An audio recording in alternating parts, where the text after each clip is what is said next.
विश्व पटल पर जैन धर्म की प्रभावना करने वाली ममता की साक्षात प्रतिरूप परम पूज्य गुरु माँ आर्य का रत्न 105 श्री सृष्टि भूषण माता जी के आशीर्वाद से सिद्ध क्षेत्र, अतिशय क्षेत्र एवं महानगरों में सेवा के पुनीत कार्य भी किए जा रहे हैं। अनेक आध्यात्मिक पुण्य के कार्य, साधुओं के आहार, विहार, औषधि एवं उपकरण आदि की व्यवस्थाएं सुचारू रूप से कई वर्षों से की जा रही है। महीने में 2 दिन 3 दिन नहीं चलता, पूरे 365 दिन चौका चलता है। और पहली व्यवस्था तो ये थी कि साधु पहाड़ पे भी जाता था तो वहाँ से आटा आदि की व्यवस्था है, जो भी सामग्री साधु को चाहिए होती तो पहाड़ पे भी जाती सामग्री जाती थी और वहाँ पर साधु को चौका आदि लगता था। ये बीड़ा उठाया, उनका ये मिशन है कि हर क्षेत्र पर साधुओं की त्यागी वृत्तियों के आहार की संपूर्ण व्यवस्था हो। पूज्य आर्यिका माँ सृष्टि भूषण माता जी की अनुकंपा कृपा जगत के अनेक जीवों पर बनी हुई है और जहाँ भी माता जी की दृष्टि पड़ती है, जहाँ भी किसी प्रकार से पीड़ित परेशान लोग दिखाई देते हैं, माता जी के माध्यम से उनकी किसी न किसी प्रकार से सहयोग की जाता है। साथ ही सामाजिक सेवा के भी कार्य समिति द्वारा कार्यरत है। बच्चों की शिक्षा, गरीबों की सहायता, वृद्ध एवं असहाय लोगों को आश्रय दिया जाता है। गौ संरक्षण एवं संवर्धन के लिए गौशाला का निर्माण एवं चारा जैसे सराहनीय कार्य किए जा रहे हैं। देर न करें, आज ही जुड़ें ऐसे महापुण्य के कार्यों से। 1 लाख से अधिक राशि देकर संरक्षण आदि पद प्राप्त कर सकते हैं। साथ ही छोटी राशि दान करके भी पुण्यार्जन कर सकते हैं। आप अपनी दान राशि दिए गए निम्नलिखित बैंक खाता विवरण में जमा करा सकते हैं। अधिक जानकारी हेतु संपर्क सूत्र। हमारे फटे दिलों को कोई सीने वाला चाहिए और आग लगाने वाला नहीं, आग पर नीर बहाने वाला चाहिए।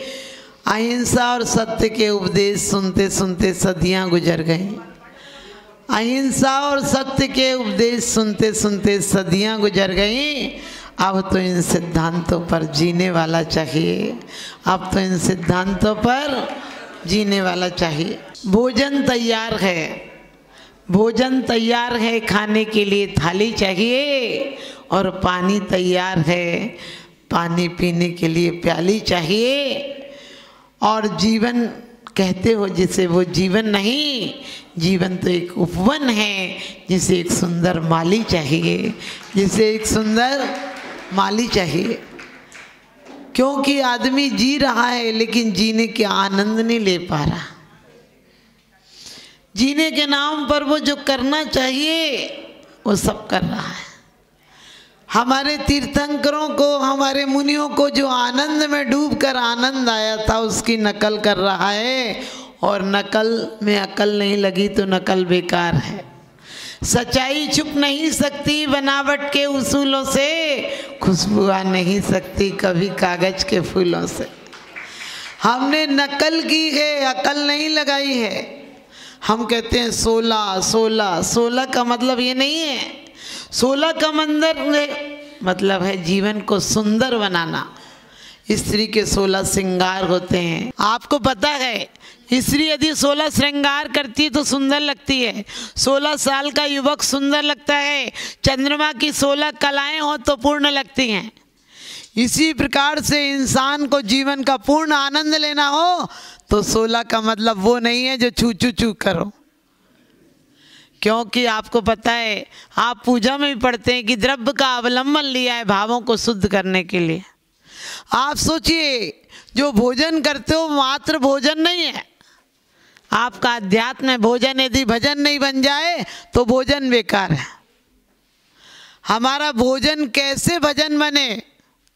क्योंकि 4 चीज़ों की शुद्धि रखना चाहिए। बड़े बड़े आज इसी पर रिसर्च हो रहा है। क्योंकि कैंथा वकर डॉक्टर कहता है कि जो लोग भोजन करते हैं उस भोजन से हम डॉक्टरों का घर पलता है। एक नीरो नाम का सम्राट हुआ है। वो नीरो सम्राट कहता था कि ये लोग भोजन करते हैं, इससे हमारा परिवार पलता है। यानी आदमी इतना खा लेता है, आदमी इतना खा लेता है कि उसे फिर समझ गए स्वस्थ रखने के लिए डॉक्टरों की ज़रूरत पड़ती है। क्योंकि मौन के नारे शोर मचा रहे हैं, मौन के नारे शोर मचा रहे हैं, न्याय के सारे चोर बना रहे हैं। किस डॉक्टर के पास जाएं, क्योंकि ताकत के कैप्सूल ही कमज़ोर बना रहे हैं, ताकत के कैप्सूल ही कमज़ोर बना रहे हैं। कहते हैं खुशी में ज़िंदगी से उब गया है आदमी। अब तो खुशियाँ ज़िंदगी में रहेंगी नहीं, सिर्फ कभी कभी कागजी तस्वीरों की तरह चिपका लेते हैं। ओंठों को आदत पड़ गई है कवायद करने की, ज़िंदगी में आनंद नहीं, क्योंकि आनंद एक ही प्रकार से नहीं है। हमने ना आत्मा का भोजन किया ना शरीर का भोजन किया। शरीर का भोजन यदि स्टोव में भी आपको पता है तेल छान कर नहीं डालो तो वो भी क्या करता है, बार बार जलता और बुझता गए। लकड़ियाँ धुआं नहीं देती हैं, लकड़ियाँ तो जलकर आंच बन जाती हैं, लेकिन लकड़ियों में गीलापना हो तो धुआं देती हैं। इसी प्रकार से हमारे भोजन की शुद्धि होना चाहिए। आजकल लोग रात का भोजन ठूस ठूस के करते हैं, जबकि डॉक्टर और आयुर्वेदिक क्या कहते हैं, सूर्य उदय के साथ जीवन में प्रफुल्लता आती है, जीवन विकसित होता है, पेड़ पौधे तक फूल खिलने लगते हैं, पक्षी चहचहाने लगते हैं, संचार हो जाता है और शाम को सब विराम हो जाता है। शाम को विश्राम के दिन है और सुबह पुरुषार्थ के दिन है। सुबह सुबह जीवन विकसित होना चाहिए और शाम को फूल की तरह मुरझा जाना चाहिए। हमारे बुजुर्ग कोई मूर्ख नहीं थे कि शाम के पहले भोजन कर लेते थे, और आप लोग सोचते हो सिर्फ जैनी भोजन कर लेते, नहीं। हम तो अभी महाराष्ट्र, गुजरात, राजस्थान, पंजाब, हरियाणा जी किसी भी क्षेत्र में गए, हम गाँव में जो बहुत देहात हैं वहाँ मैं देखती हूँ शाम को 6:30 बजे तो उनके बिल्कुल अंधेरा हो जाता है, उनके घरों में आराम से वो लोग सो जाते हैं, और सुबह 4 बजे उठ जाते हैं। आज सोचना, ना जाने कैसे वातावरण में जी रहे हैं लोग, आज ना जाने कैसे वातावरण में जी रहे हैं लोग। रात कटती जागरण में, दिन में सो रहे हैं लोग। आज हमारे जीवन से खुशियाँ इसलिए गायब हो गई कि हमने 3 चीज़ें खो दी। सम्यक आहार खो दिया, सम्यक निद्रा खो दी और सम्यक व्यायाम खो दिया। आपको पता है, सम्यक व्यायाम खो दिया। आज आप लोग, ये विज्ञान भी कहता है, कभी आपने रिसर्च पढ़े होंगे कि दाल बड़ी देर में पकती थी, क्योंकि जो सूरज की जितनी रोशनी पकने में लेता है उतना ही उसको आंच पर पकने में भी ज़्यादा समय लगता है। आपने देखा 90 दिन में गेहूं आ जाता है, 85 दिन में कोई माने फसलें आ जाती, किसी को गर्मी बहुत ज़्यादा चाहिए, किसी को मध्यम गर्मी चाहिए। इसी प्रकार से हमारी जठराग्नि भी तो उसको पचाने के लिए चाहिए। हम लोग सोचते हैं कि विदेशों ने कुकर दे दिए, विदेशों ने फ्रीज दे दिए, हमने कही इंसान कैसे मरे जल्दी और उनकी दवाइयाँ कैसे उपयोग में आए, इसलिए सब चीज़ें दे दी। क्योंकि हमारे जीवन में खुश मत हो ना कि हमारे यहाँ ये चीज़ और आ गई, चली थी ना हमारे घर में सबसे पहले आ गई।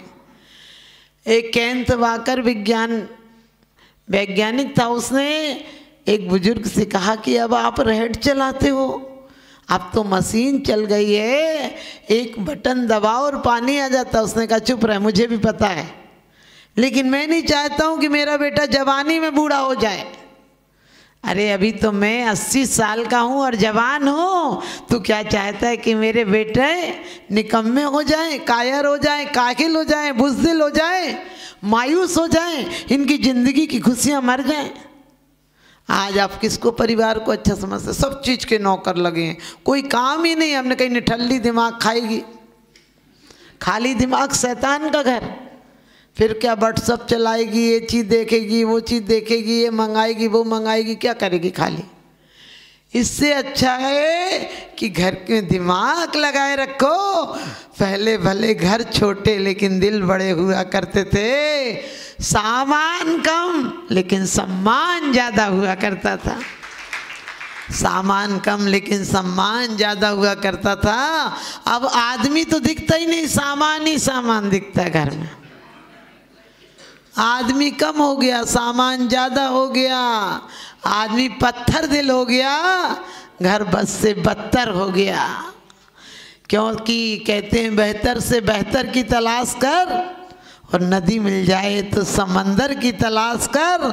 टूट जाता है, टूट जाता है शीशा पत्थर की चोट से, अरे पत्थर टूट जाए ऐसे शीशे की तलाश कर, पत्थर टूट जाए ऐसे शीशे की तलाश कर। हम सबको चाहिए कि जीवन अच्छे से जिए। उसके लिए कैसे जिए? द्रव्य शुद्ध हो, क्षेत्र शुद्ध हो, काल शुद्ध हो, भाव शुद्ध हो। चौके का मतलब ये नहीं था कि बस रसोई बन जाए। रसोई शब्द का अर्थ भी था अपने आप में रस युक्त पदार्थ जहाँ तैयार हो। कौन सा रस? भाव रस भी और द्रव्य रस भी। आपको पता है महिलाएं आटा तक पीसती थी तो गीत गाती थी, पानी लेने जाती थी, पुराने जितने लोकगीत होंगे सब पनिहारों के गीत होंगे। पहले पानी सिर पर आता था, इसलिए पानी वाणी की मर्यादा थी। जैसा पियो पानी वैसी बोलो बानी, जैसा खाओ अन्न वैसा होगा मन। अब आपको पता है कि अब वाणी की मर्यादा भी नहीं रही, क्योंकि पानी की मर्यादा नहीं रही। आज पानी कहाँ से आता है? ऊपर से नीचे को आता है। पहले पानी नीचे से ऊपर की ओर आता था, पानी रखा भी जाता था, और किसी को कोई आता था तुरंत पानी का गिलास लेकर आते थे आप। और पानी का गिलास भी एक हाथ से नहीं देते थे। पहले हमारा घर का एक बुजुर्ग लड़की देखने जाता था, लड़की एक नंबर की निकलती थी। अरे नाऊ तक देखा है तो लड़की एक नंबर की निकलती थी। आज पूरा खानदान देखा है, लड़की क्या 2 नंबर की निकलती है। वो कहती है तुम हमें एक एक करके देखने आए थे, हम तुम सबको एक एक करके देख लेंगे। क्यों? क्योंकि हमने बुजुर्गों की मर्यादाएं खो दी। आपको पता है वो पानी क्या है? वो रोटी परोस के चले जाए, बुजुर्ग बता देते थे कि अच्छी है कि खराब है। क्योंकि बड़ी धीरे चलकर नम्रता से झुककर और रोटी के टुकड़े करके ग्रास करके रख देगी। नरम रोटी होगी, नीचे से लाई होगी तो बुद्धिमान होगी। आजकल तो वो रोटी दे दे तो बहुत अच्छी है।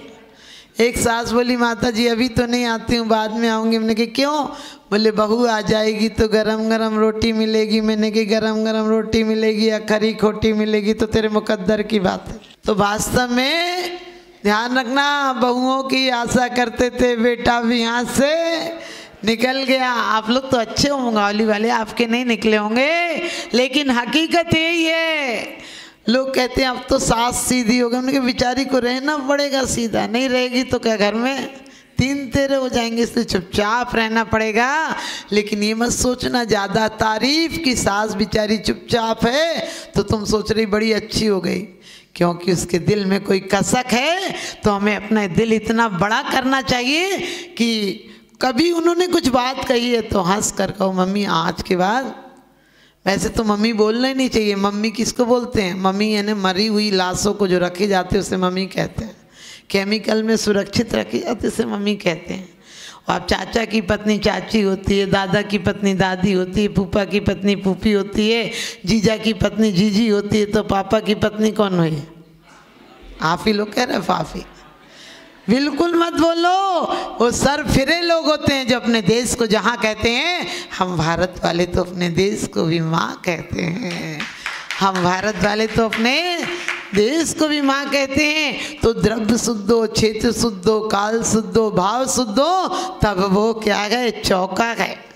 पहले आपने देखा होगा हमारे बुजुर्ग जब तक जिंदा रहे तब तक अशुद्धि का स्थान कम से कम 100 हाथ दूर रहा, नहीं तो घर के बाहर रहा। अब तो एक दीवार होती है, और सच पूछो तो दीवार भी इतनी मजबूत होती कि दादा की फोटो टांगो तो दादी की गिर जाती है। हाँ, क्योंकि एक ईंट की दीवार। अब घर बड़े चाहिए। अरे घर में क्या करोगे? लोग कहते माता जी हम 2 हमारे 2। हमने के बुढ़े माँ बाप को गोली मार दो। अरे वो 2 नहीं होते तो तुम 2 कहाँ से आते? कभी भी अपनी बेटियों को ये कह के मत भेजना कि बेटा अपना ख्याल रखना, कहना कि बेटा सब तेरा ख्याल रखें, ऐसा तू घर का ख्याल रखना, और नहीं रखे तो कोई बूढ़े थोड़ी ना हो गए। तो आपको बता दूं कि आज हमारे जीवन में शुद्धि खो गई है, रसोई खो गई है, भोजनशाला खो गई है। भोजनशाला के बाहर उनकी थालियां जाते थे जो शूद्र हैं। आप शूद्र उनको मत समझना जो जाति से हैं। शूद्र और ब्राह्मण वैश्य में क्या अंतर है? जो ब्रह्म में रमण करना जानता हो वो ब्राह्मण है, जो कर्मों से लड़ना जानता हो वो क्षत्रिय है, जो हिसाब किताब लगाता हो कि क्या अच्छा क्या बुरा वो वैश्य है, और जो सिर्फ शरीर पर ध्यान देता हो वो शूद्र है। अब आप देख लेना कौन हो। पट्टी साफ करता नहीं घाव धोता, कैसे तुझे सुख मिले दुख बीज बोता। वास्तव में एक द्रव्य शुद्ध की बात आती है। पहले महिलाएं गेहूं भी धोकर, हर सामान धो के सुखा के घर में ला के फटक कर बीन कर रखती थी। अब सब रेडीमेड आता है। विश्व पटल पर जैन धर्म की प्रभावना करने वाली ममता की साक्षात प्रतिरूप परम पूज्य गुरु माँ आर्य का रत्न 105 श्री सृष्टि भूषण माता जी के आशीर्वाद से सिद्ध क्षेत्र, अतिशय क्षेत्र एवं महानगरों में सेवा के पुनीत कार्य भी किए जा रहे हैं। अनेकानेक आध्यात्मिक पुण्य के कार्य, साधुओं के आहार विहार, औषधि एवं उपकरण आदि की व्यवस्थाएं सुचारू रूप से कई वर्षों से की जा रही है। महीने में 2 दिन 3 दिन नहीं चलता, पूरे 365 दिन चौका चलता है। और पहली व्यवस्था तो ये थी कि साधु पहाड़ पे भी जाता था तो वहाँ से आटा आदि की व्यवस्था है, जो भी सामग्री साधु को चाहिए होती तो पहाड़ पे भी जाती सामग्री जाती थी और वहाँ पर साधु को चौका आदि लगता था। ये बीड़ा उठाया, उनका ये मिशन है कि हर क्षेत्र पर साधुओं की त्यागी वृत्तियों के आहार की संपूर्ण व्यवस्था हो। पूज्य आर्यिका माँ सृष्टि भूषण माता जी की अनुकंपा कृपा जगत के अनेक जीवों पर बनी हुई है, और जहाँ भी माता जी की दृष्टि पड़ती है, जहाँ भी किसी प्रकार से पीड़ित परेशान लोग दिखाई देते हैं, माता जी के माध्यम से उनकी किसी न किसी प्रकार से सहयोग की जाता है। साथ ही सामाजिक सेवा के भी कार्य समिति द्वारा कार्यरत है। बच्चों की शिक्षा, गरीबों की सहायता, वृद्ध एवं असहाय लोगों को आश्रय दिया जाता है। गौ संरक्षण एवं संवर्धन के लिए गौशाला का निर्माण एवं चारा जैसे सराहनीय कार्य किए जा रहे हैं। देर न करें, आज ही जुड़ें ऐसे महापुण्य के कार्यों से। 1 लाख से अधिक राशि देकर संरक्षण आदि पद प्राप्त कर सकते हैं। साथ ही छोटी राशि दान करके भी पुण्यार्जन कर सकते हैं। आप अपनी दान राशि दिए गए निम्नलिखित बैंक खाता विवरण में जमा करा सकते हैं। अधिक जानकारी हेतु संपर्क सूत्र